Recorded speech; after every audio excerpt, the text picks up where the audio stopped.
Padre, te pedimos, Señor, que tu Santo Espíritu nos guíe ahora en lo que resta del culto, Señor, y de manera especial, Padre, en la emisión y recepción de tu palabra, Señor. Concédenos, Señor, pues, ser bendecidos mediante la administración de tu Santo Espíritu. Te lo pedimos en el nombre del Señor Jesucristo. Amén. No es que yo tenga prisa, pero posiblemente ustedes sí, porque cada uno supongo que tiene planes luego del culto. Y damos gracias al Señor por la unión familiar, la unión de las familias en la congregación.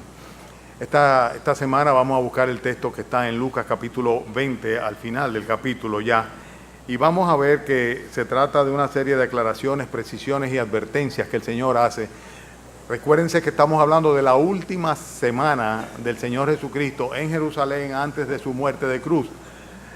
Podríamos tal vez pensar que el Señor Jesucristo está tratando de aprovechar el último momento antes de morir para dejar a la nación de Israel con mucha claridad establecidas cuáles son las cosas de las cuales tenían que guardarse. Por eso vemos que le da una serie de amonestaciones, una serie de admoniciones, podríamos llamarle, advirtiéndole y a fin de que corrigieran una secuencia de entuertos, de incorrecciones que tenían ellos. La semana pasada ustedes recuerdan que el Señor tuvo que sacar por segunda vez a los mercaderes del templo. Ya lo había hecho una primera vez al principio del ministerio, habían pasado apenas 3 años, y de nuevo a la sazón, a la raíz, en el evento de la fiesta anual, la fiesta de la expiación, pues de nuevo se había convertido en un mercado ya el templo del Señor Jesucristo. Y él tuvo que aclararle cuál era la función verdadera del templo del Señor. Bueno, en esta ocasión vamos a ver que el episodio es el mismo, se continúa el relato del intercambio entre el Señor Jesucristo, los que estaban ahí presentes, y también algunos que se sumaron, como en este caso vemos nosotros que menciona a los saduceos. Estamos hablando de Lucas capítulo 20, versículo 27. Yo estoy tratando de alargar la introducción en lo que cada quien pues toma su lugar.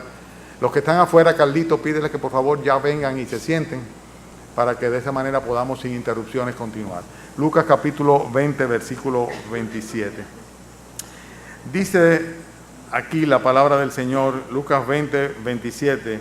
Llegando entonces algunos de los saduceos, los cuales niegan haber resurrección, le preguntaron diciendo: Maestro, Moisés nos escribió, si el hermano de alguno muriere teniendo mujer y no dejare hijos, su hermano se case con ella y levante descendencia a su hermano.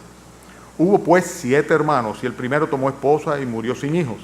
Y la tomó el segundo, el cual también murió sin hijos.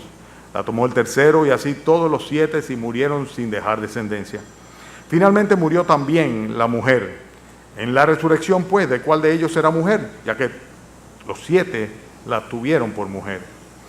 Entonces respondiendo Jesús les dijo: los hijos de este siglo se casan y se dan en casamiento, mas los que fueren tenidos por dignos de alcanzar aquel siglo y la resurrección de entre los muertos, ni se casan ni se dan en casamiento, porque no pueden ya más morir, pues son iguales a los ángeles y son hijos de Dios al ser hijos de la resurrección.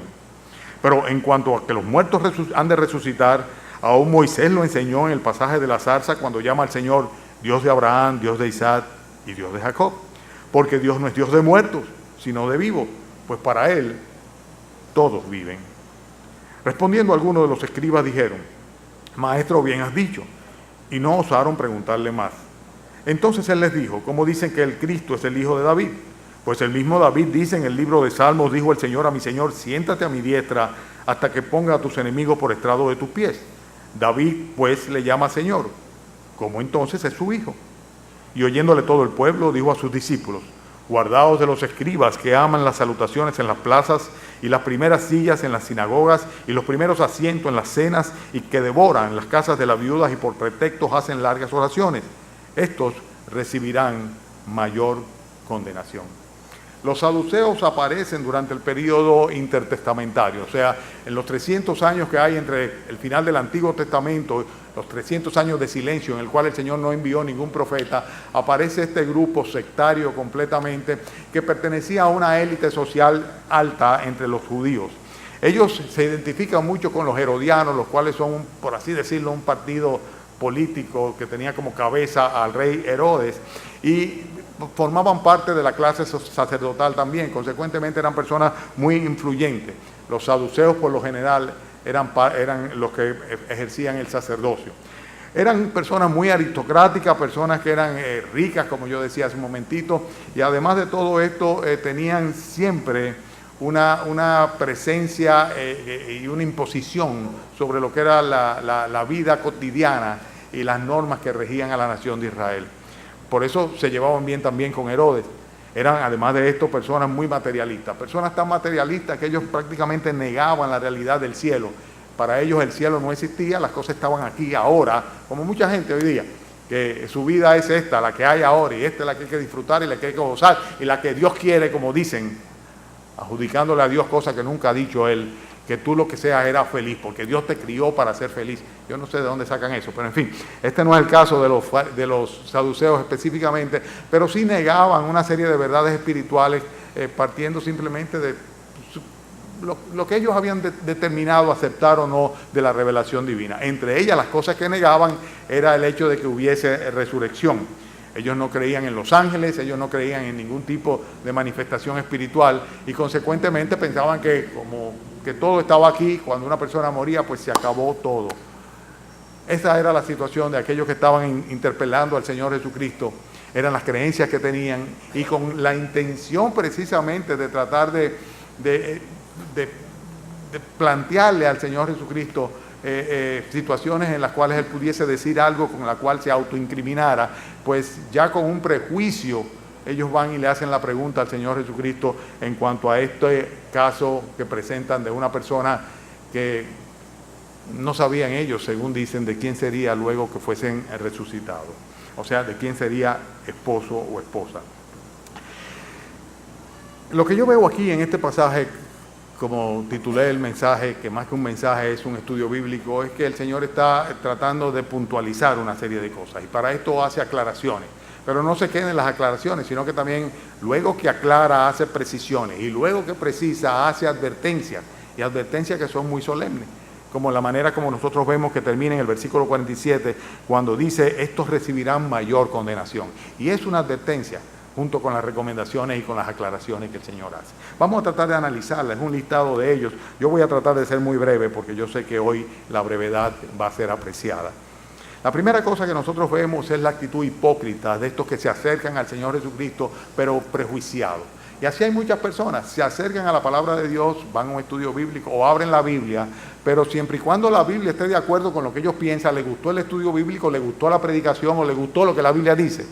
Porque si no va de acuerdo a lo que yo estoy ya prejuiciado y pienso que debe ser, entonces realmente no me parece que estuvo muy interesante, ni que estuvo muy bueno, ni tampoco yo estoy de acuerdo y además eso no es así.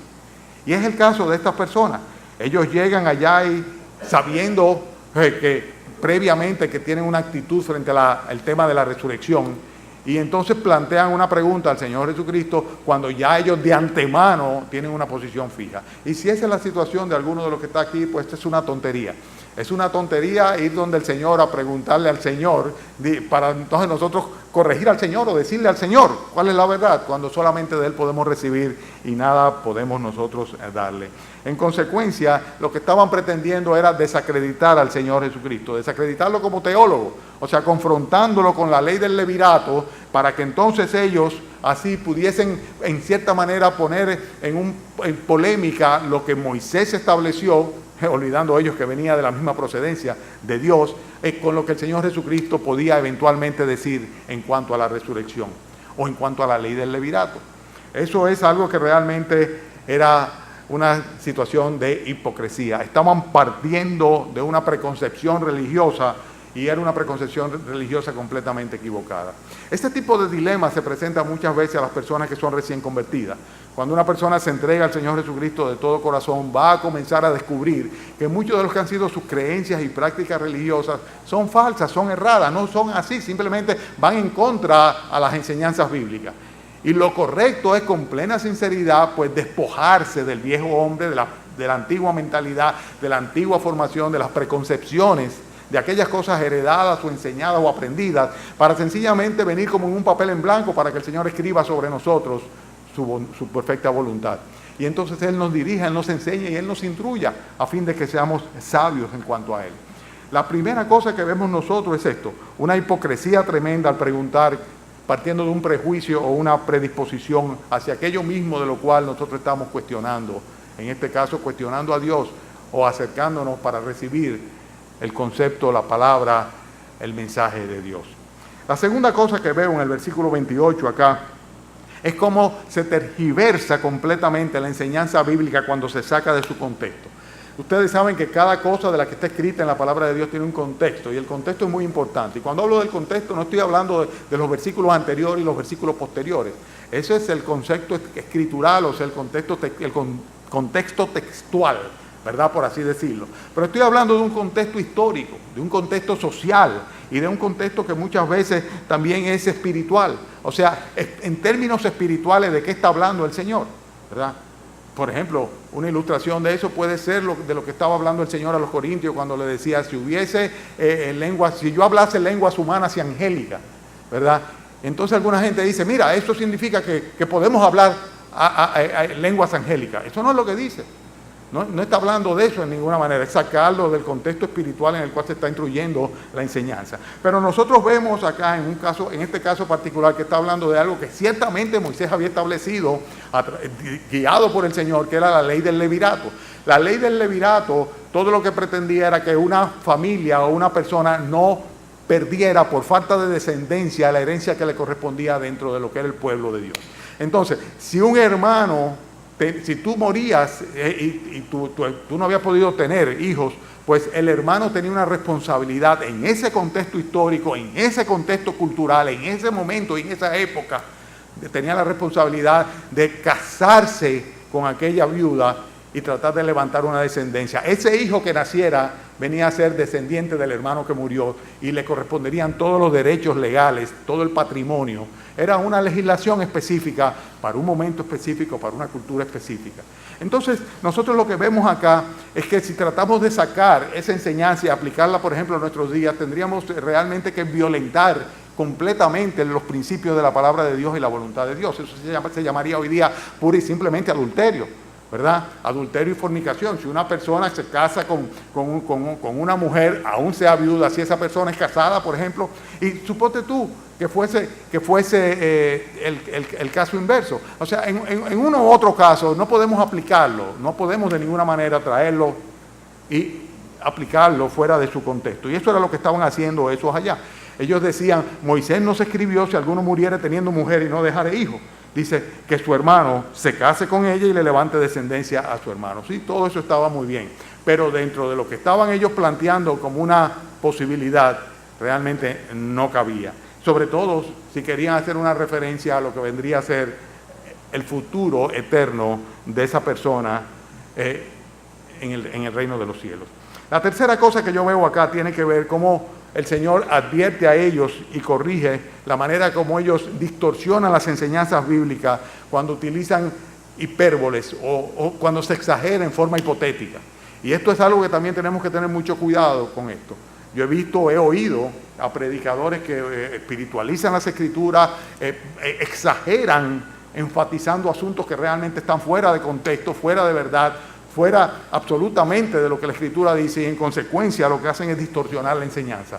Entonces aplican esa enseñanza fuera de lugar y consecuentemente lo que están diciendo es algo completamente contrario a lo que es la voluntad de Dios. Lo vemos en los versículos 29 al 32, esto que yo digo. Dice que el ejemplo que le pusieron, un ejemplo hiperbólico, exagerado completamente, fue de una familia en la cual eran 7 hermanos, se fue muriendo cada uno de ellos. Y entonces, según se moría cada uno de ellos, otro hermano venía y se casaba con la misma viuda. Y dice, finalmente se murieron los 7. Bueno, yo cada vez que leo este pasaje, el primer pensamiento que viene a mi mente es, óyeme, si yo fuera el tercero, ya salgo huyendo, ¿verdad? Mucho menos voy a llegar al 7º, ¿verdad? Porque definitivamente esta viuda era como dicen de la araña esa, ¿no? La viuda negra esa, ¿verdad? Se casa y se muere, se casa y se muere, casi se muere, óyeme, ¿verdad? O sea que la hipérbole, la exageración, todo lo que tenía el propósito de distorsionar la enseñanza bíblica en cuanto al levirato con el propósito específico de tratar de llevar al Señor Jesucristo a una conclusión que fuera contrario a lo que él mismo estaba enseñando, a lo que la Escritura decía, en cuanto a lo que mismo Moisés enseñaba respecto a la vida eterna y la resurrección. Cosas que el Señor está aclarando y está haciendo aún más preciso en cuanto a esto. Tenemos que tener mucho cuidado también con esto, hermano. Cuando oímos esto, no solamente no hacerlo nosotros, ¿verdad? Guardarnos de mantener las cosas ciertamente en el tamaño, en la dimensión que el Señor la presenta, con el propósito real de la enseñanza escritural, sino tener cuidado cuando sean otras personas que lo estén haciendo, para nosotros pura y simplemente tener a menos ese tipo de instrucción. La otra cosa que veo, voy a ir rápido, voy a seguir rápido, porque tengo bastante puntualizaciones en cuanto a este texto que leímos. Están en el versículo 34. Y nosotros lo que vemos acá, que el Señor le respondió y le dijo: los hijos de este siglo se casan y se dan en casamiento. Y en el 35 le dice: mas los que fueren tenidos por dignos de alcanzar aquel siglo y la resurrección de entre los muertos, ni se casan ni se dan en casamiento, etcétera, etcétera. Pero el énfasis aquí está en el hecho de que el Señor está enseñando, aprovechando la situación para enseñar que nuestras relaciones interpersonales aquí son para esta vida, para este tiempo. Por ejemplo, hoy estamos celebrando el Día de las Madres, ¿verdad? En el cielo no hay madres. En el cielo no hay madres. En el cielo hay un Padre Dios y un Señor Jesucristo, ¿verdad? Pero en el cielo no hay madre. En el cielo todos somos hijos de Dios, ¿verdad? Pero ninguno de nosotros va a poder reclamar una posición de madre o de padre, mucho menos de esposo o de esposa. O sea, no significa eso que no nos vamos a relacionar, no significa eso que no nos vamos a conocer, pero eso va a ser lo menos significativo. Cuando estemos en la presencia del Señor, lo importante es que le vamos a conocer a Él tal cual es Él, ¿verdad? Y las cosas viejas, dice, pasaron, las cosas viejas pasaron. O sea, todo eso se queda en este tiempo, en esta vida, acá. Cuando estemos nosotros en el reino de los cielos, lo importante va a ser nuestra condición de siervos del Señor, de adoradores de Dios. Y en este sentido es que dice el texto que vamos a ser iguales que los ángeles. ¿En qué sentido? En el sentido de que ya nosotros no vamos a necesitar multiplicarnos, ¿verdad? Porque ya vamos a tener una existencia confinada como la tienen los ángeles. O sea, cada día no nacen nuevos ángeles. Cada día no es necesario que ángel se case con ángeles para que salgan angelitos, ¿verdad? No sucede así en el reino de los cielos. Los ángeles son siervos del Señor en un número contado, ¿verdad? Y así mismo lo seremos nosotros allá en la presencia del Señor. O sea que nuestras relaciones no van a ser de ninguna manera permanentes ni van a trascender hasta el reino de los cielos. Consecuentemente, lo que tenemos aquí, ¿verdad? Tenemos que disfrutarlo ahora. El tener a nuestra madre, a nuestro padre, a nuestro hermano, a nuestra hermana, a nuestro esposo, a nuestra esposa, a nuestros hijos, es algo que Dios ha diseñado para este tiempo, aquí, ahora, y nosotros hacemos bien en mantenerlo dentro del diseño de Dios y dar acción de gracias a Dios por este tipo de interacción o de relación que tenemos en este tiempo acá.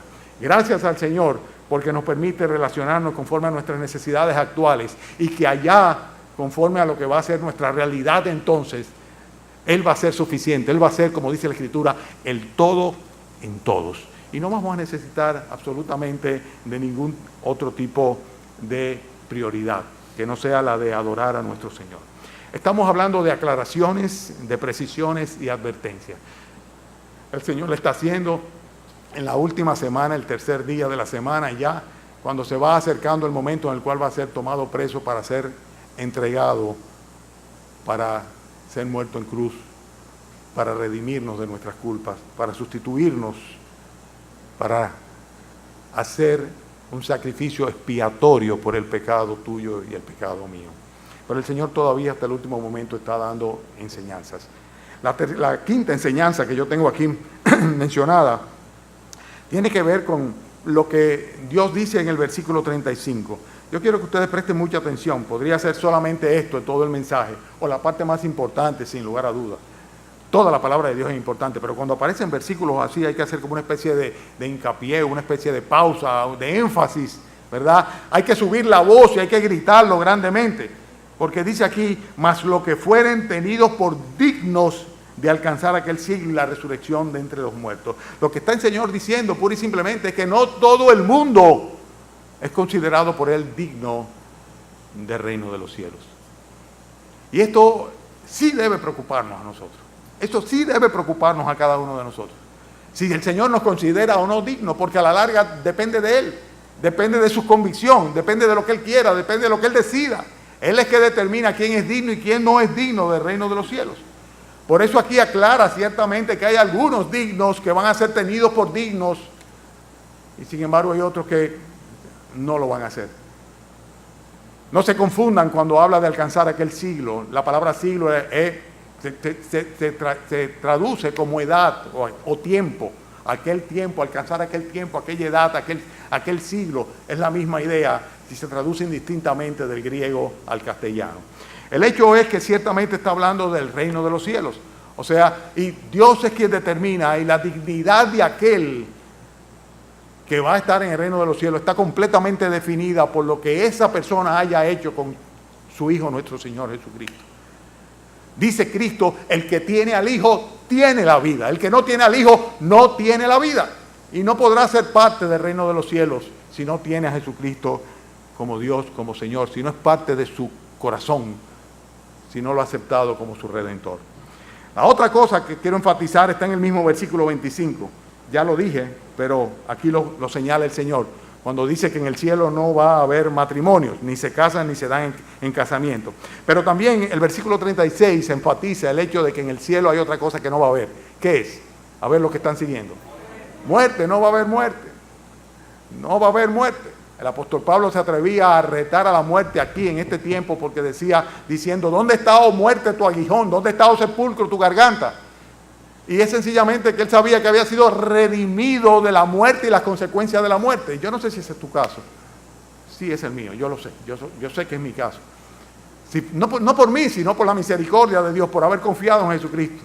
O sea, yo sé que voy a morir, a menos que el Señor venga antes y nos lleve con Él, nos arrebate en vida. Pero de no ser así, si llego a morir, lo que voy es a dormir, ciertamente. Es a dormir, ¿verdad? Porque va a ser por un breve tiempo que mi cuerpo va a estar en el sepulcro, pero mi espíritu y mi alma no va a tener ni un segundo, ni un átimo en ese lugar. Por eso el mismo Pablo decía que estaba seguro de que ausente del cuerpo va a estar en la presencia del Señor. Y todo esto como una consecuencia del hecho de que había confiado en el Señor Jesucristo. En el cielo no hay muerte. Vamos a vivir eternamente. Por eso se llama vida eterna. Y por eso la resurrección de los justos, lo que Dios considera justo, lo que Dios justifica, es llamada la resurrección primera o la resurrección de vida. La primera resurrección. Todos vamos a resucitar, pero unos para vergüenza y confusión perpetua, para condenación eterna y otros para vida eterna. Aquí el Señor Jesucristo está haciendo alusión específicamente a aquellos que van a estar en la eternidad con Él y que no van a experimentar la muerte espiritual o la condenación del infierno. En el cielo no va a haber muerte. Qué bueno, ¿eh? Y podemos desde ya tener esa certeza y esa seguridad. Todo depende de lo que hagamos con la salvación que el Señor nos ofrece. El otro detalle, la otra aclaración o la otra precisión, ¿verdad?, que el Señor hace en cuanto al cielo es que solamente van a estar ahí los hijos de Dios. Dice, ya no pueden más morir, versículo 36. Son iguales a los ángeles, dice, y son, ¿qué dice? Hijos de Dios, hijos de Dios, hijos de Dios, ¿verdad? Los hijos de Dios. A todo aquel que recibe a Cristo por la fe en su nombre, Dios le da la potestad de ser hecho un hijo de Dios. No es hijo de Dios el que es un ser humano, sino el que es un ser humano perdonado, redimido, rescatado y salvo por la misericordia de Dios a través de Jesucristo. Versículo 37. Pero en cuanto a que los muertos han de resucitar, aún Moisés lo enseñó en el pasaje de la zarza, cuando llama al Señor Dios de Abraham, Dios de Isaac y Dios de Jacob. Yo no sé si a ustedes les llama la atención lo que está haciendo el Señor acá. Ellos vienen, los saduceos, tratando de hacer que el Señor Jesucristo cayese en algún tipo de blasfemia para poder acusarle, y le hablan de la resurrección, ¿verdad? Le preguntan sobre la resurrección, de cómo sería en la resurrección, qué sucedería con esta mujer y sus 7 maridos cuando estén en el cielo, en la hipótesis de que fueran para el cielo, ¿verdad? Pero realmente ellos están haciendo una tergiversación de la enseñanza mosaica. O sea, dice, Moisés fue que nos enseñó eso. Sí, Moisés lo enseñó con otro propósito y tenía que ver con el contexto histórico, social de la existencia de la nación de Israel entonces. Pero en cualquiera de los casos, el énfasis está acá en el hecho de que utilizando la misma referencia, o sea, el hecho de lo que Moisés dijo, el Señor Jesucristo ahora les aclara a ellos muy bien que si escudriñan bien el pasaje de la zarza en el cual el Señor Jesucristo, en el cual Moisés hace referencia o relata en el libro de Éxodo, nosotros podemos darnos cuenta perfectamente bien de que tiene unas enseñanzas que tienen que ver precisamente con la resurrección. Fíjense que él dice de la enseñanza de Moisés, aún Moisés lo enseñó en el pasaje de la zarza, cuando llama al Señor, versículo 37, Dios de Abraham, Dios de Isaac y Dios de Jacob. Utiliza la referencia de Moisés, pero precisamente para corroborar la enseñanza en cuanto al hecho de que todos los seres humanos van a resucitar y de una manera particular aquellos que son hijos de Dios van a estar con Él en el reino de los cielos. La resurrección se describe muy bien en 1 Corintios capítulo 15. La Biblia dice que es necesario que esto corruptible se vista de incorrupción. O sea que hoy día tenemos un cuerpo que se corrompe, que se pudre, que vuelve al polvo, pero vamos a tener cuerpos inmortales. La Biblia dice que nosotros ahora estamos vestidos de deshonra por causa del pecado, pero que entonces vamos a tener gloria. Que ahora mismo nosotros estamos en debilidad y nuestros cuerpos son débiles y vulnerables, pero que entonces vamos a ser revestidos de poder, vamos a tener una vida y un cuerpo poderoso. Dice que estamos en cuerpo animal y tendremos cuerpo espiritual, que ahora mismo somos simplemente almas vivientes, pero que entonces habrá espíritu vivificante dentro de nosotros, y que además de esto, nuestro ser humano es completamente terrenal en la actualidad, pero entonces va a tener una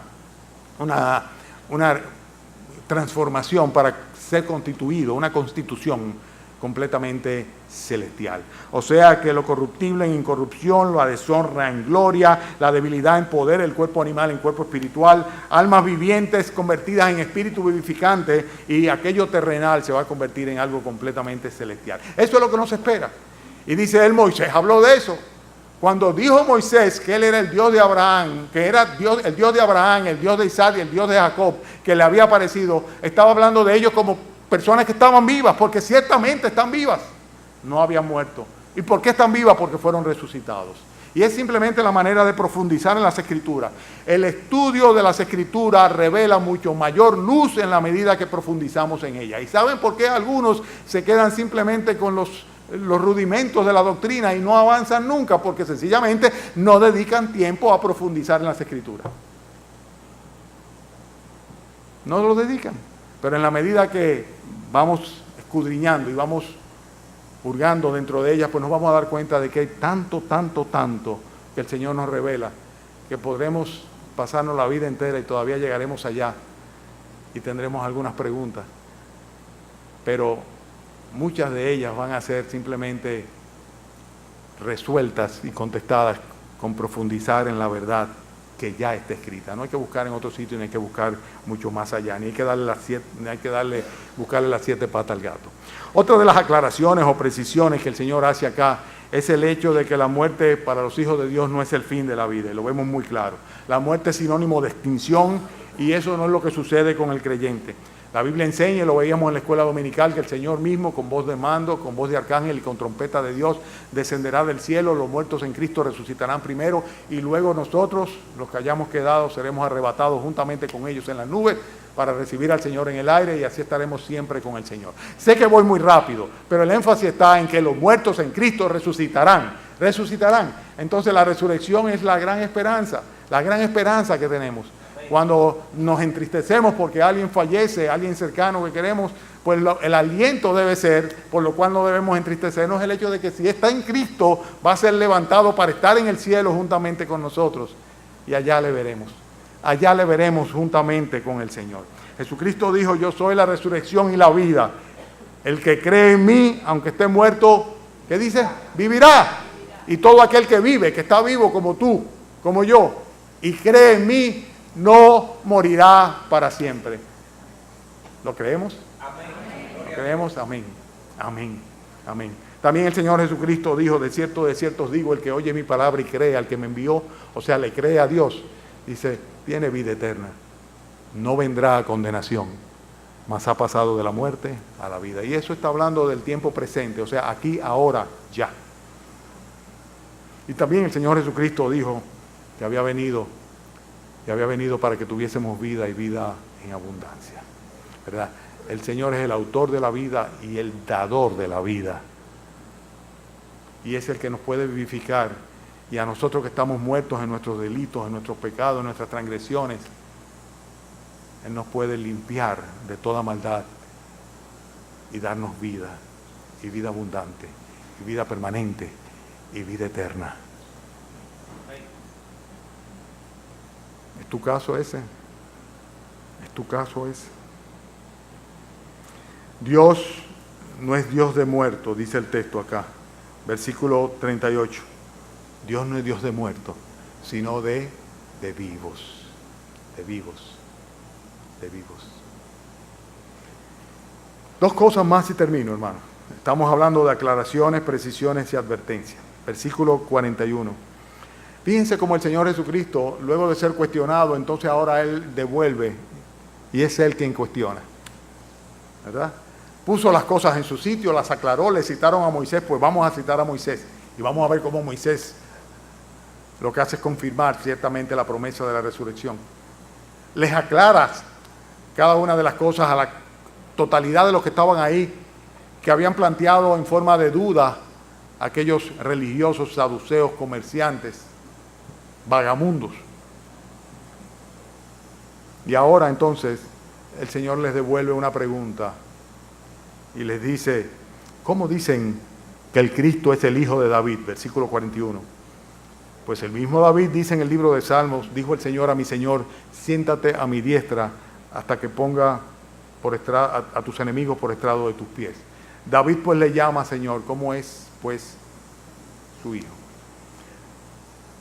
El Cristo, sí, ciertamente era hijo de David, pero según la carne. Y el Señor Jesucristo está aquí hablando de sí mismo y le está cuestionando a ellos, colocando o reclamando el lugar que le corresponde como hijo de Dios en verdad y en poder, como Dios encarnado que realmente era. Por eso el mismo Cristo va a decir en otra ocasión, escudriñad las Escrituras, porque a vosotros os parece que en ella tenéis vida eterna, y las Escrituras, son las que dan testimonio de mí. Y la primera vez le hace referencia a Moisés, para aclararle que Moisés sí habló de la resurrección, en una manera en la cual ellos tenían que profundizar, porque parecería una forma velada, pero realmente simplemente estaba implícita la realidad de la resurrección en la aseveración de Moisés en la zarza, al hablar de cómo el Señor se le apareció diciendo, yo soy el Dios de Abraham, de Isaac y de Moisés. Y ahora hace referencia a lo que el propio David, otra persona que tenía en autoridad y en estima los religiosos, el propio David había certificado que el Mesías realmente no era simplemente su hijo, no era su hijo, sino que era su Señor, ¿verdad? Porque el Señor, curios Dios, Padre, le llamó Señor. Y David lo reconoció también como su Señor. En otras palabras, se está hablando del señorío del propio Señor Jesucristo. Jesucristo o es nuestro Señor o no es nuestro Señor. Pero Él es Señor. Él es Señor, independientemente de que tú lo recibas o lo aceptes como tal. Él es Señor. Finalmente, otra aclaración, pero en este caso ya termina en una forma de advertencia, es lo que está en el versículo 45. Y fíjense que va cambiando de un tema a otro. De responder una pregunta y hacer aclaraciones, entonces el Señor hace una precisión en cuanto a la naturaleza divina de nuestro Señor Jesucristo, citando a David, ¿verdad? En el libro de Salmos, y ahora termina pura y simplemente haciendo una advertencia a los que estaban ahí, de los propios escribas a los cuales se dirigió en la segunda ocasión, y la actitud que ellos tenían a fin de que se guardasen de este tipo de personas. Hoy día tenemos muchos que son como los escribas, y tal vez la advertencia vale la pena que nosotros nos apropiemos de ella. Fíjense que dice en el versículo 45 que estaba oyéndole todo el pueblo, y él le dijo a sus discípulos, guardaos de los escribas. Guardaos de los escribas, aquellos que creían que sabían más Biblia que todo el mundo, que eran los que podían darle lecciones a todo el mundo, porque ellos eran los transcriptores y los que hacían reserva de las escrituras. O sea, ellos eran, por así decirlo, los que tenían el patrimonio, ¿verdad?, de resguardo de las Sagradas Escrituras. Y en consecuencia ellos también eran los que podían interpretarla. Ellos eran los que podían decir lo que Dios decía. Y en la mayoría de los casos lo que hacían era decir otra cosa. Entonces el Señor les advierte en cuanto a ellos, ¿verdad? Y le dice aquí en el versículo 46, guardaos de los escribas que gustan de andar con ropas largas y aman las salutaciones en la plaza, las primeras sillas, los primeros asientos, devoran las casas de la viuda, hacen largas oraciones como un argumento, un pretexto para estar ahí en medio presente, y concluye con una advertencia diciendo, estos van a recibir una mayor condenación. Y está hablando acá de grados de condenación, pero está haciendo una advertencia muy clara de que debemos guardarnos, tener cuidado de aquellas personas que se aprovechan de la religión para su beneficio personal. Personas que se aprovechan de la religión o de su posición religiosa para sacar provecho. Como dice aquí, que devoran las casas de las viudas, ¿verdad? Personas que les gustan los primeros lugares, les gusta la preeminencia, el lugar que le corresponde ciertamente a nuestro Señor, porque todos los demás somos siervos solamente. Y dice, guardaos de estas personas.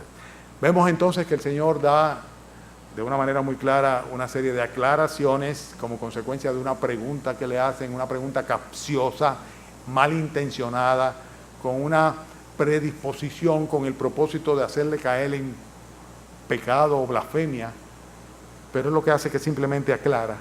Luego de eso es muy preciso al definir la condición, la posición y la realidad de la persona del Mesías como Dios y como Señor. Y finalmente termina siendo una solemne advertencia. Y la advertencia es, cuídense de este tipo de gente, aquellos que vienen con enseñanzas incorrectas, aquellos que lo que están buscando es su propio beneficio y sus propios intereses. Eso es de lo que se trata el pasaje y la predicación de esta mañana.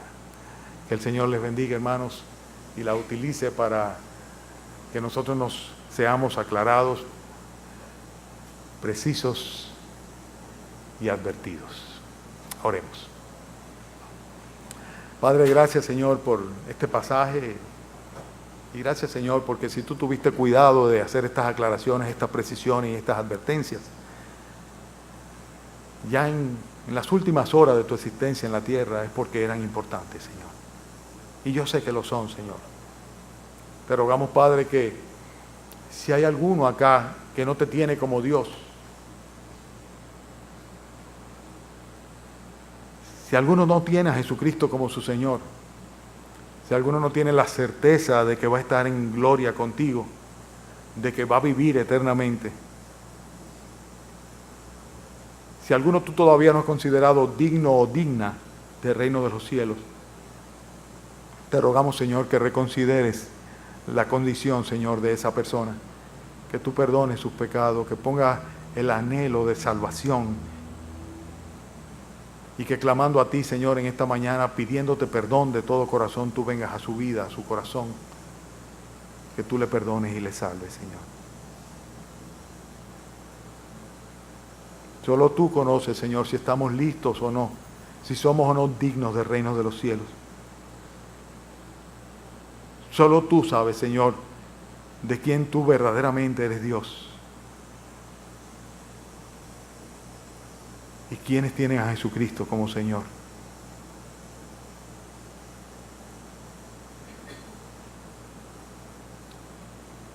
Te pedimos, Señor, que hoy también sea día de salvación. Gracias por este día. Bendice a nuestras madres, Señor, pero sobre todo, gloria a ti, que eres Padre y Madre, Señor, que eres nuestro Creador, nuestro sostenedor, que tú eres, Señor, la razón de nuestra existencia, el motivo de nuestras acciones, Señor, y la esperanza, Señor, de nuestras vidas. Te rogamos, Padre, que nos despidas con tu bendición. Lo hacemos en el nombre de Cristo Jesús. Amén.